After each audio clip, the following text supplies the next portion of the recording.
अवधूत चिंतन श्री गुरुदेव दत्त. श्री स्वामी समर्थ. आपल्या चॅनलमध्ये सर्वांचे स्वागत.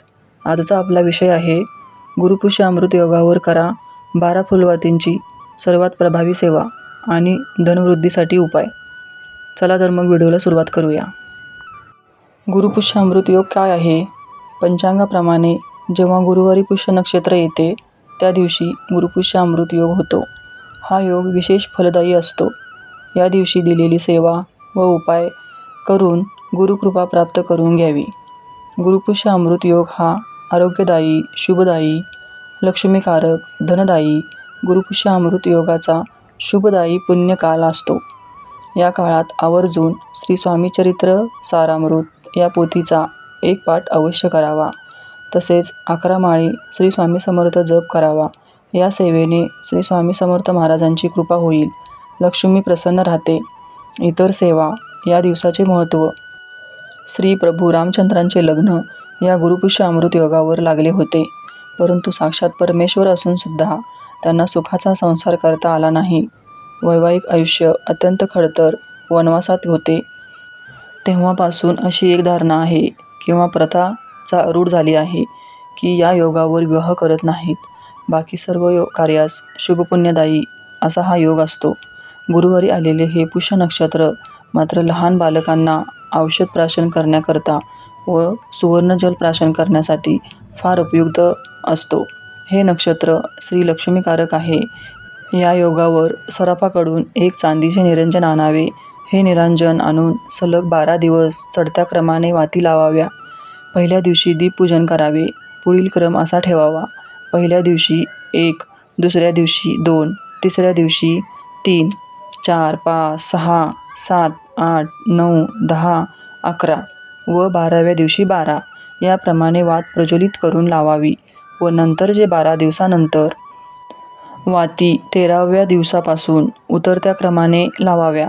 क्रम असा ठेवावा: 1 वात कमी करावी.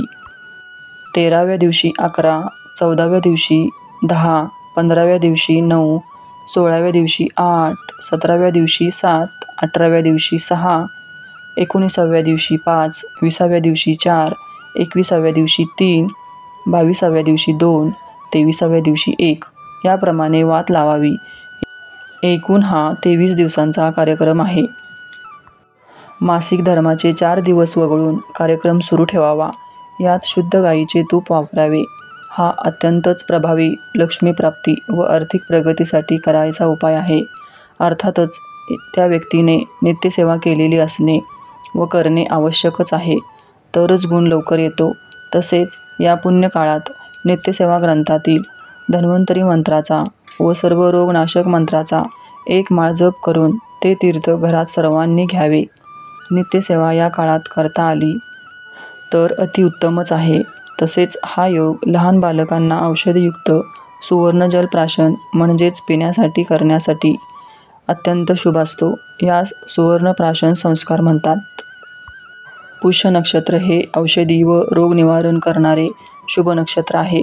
डॉक्टरांनी लिहून दिलेली औषधे घेण्याची सुरुवात जमले तर या गुरुपुष्य अमृत योगावर करावी. नोकरी आणि व्यवसाय उन्नतीसाठी उपाय. गुरुपुष्य योगाच्या दिवशी देवी पारद लक्ष्मीसोबत एकाक्षी नारळाची पूजा करावी. तसेच गाईला गूळ खाऊ घालणे शुभ मानले जाते. नोकरी व्यवसायातील समस्या दूर होतात. संपत्तीत वाढ होते. या दिवशी पूजेत वापरला जाणारा नारळ लाल कपड्यात बांधून कपाटात किंवा तिजोरीत ठेवावा. यामुळे नोकरीच्या शोधात असणाऱ्यांच्या करिअरमध्ये प्रगती होते. तसेच पारद लक्ष्मीची पूजा करा. रखडलेले पैसे मिळवण्यासाठी उपाय. अनेकदा रखडलेले पैसे लवकर मिळत नाही. अशा वेळी काही समस्यांना आपल्याला तोंड द्यावे लागते.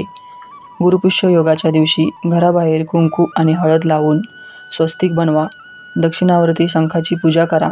धार्मिक मान्यतेनुसार दक्षिणावर्ती शंखपूजन केल्याने भगवान विष्णू आणि महालक्ष्मीचा आशीर्वाद प्राप्त होतो. अडलेले पैसे मिळतात. दारिद्र्य दूर करण्यासाठी उपाय. गुरुपुष्य योगाच्या दिवशी चांदीचा चौकोनी तुकडा विकत घरी घेऊन या. चौकोनी तुकड्याची देवी लक्ष्मीसोबत पूजा करा. पूजेच्या वेळी लक्ष्मीच्या चरणी गुलाबाची फुले, पाण्यासोबत नारळ आणि 7 गोवऱ्या अर्पण करा.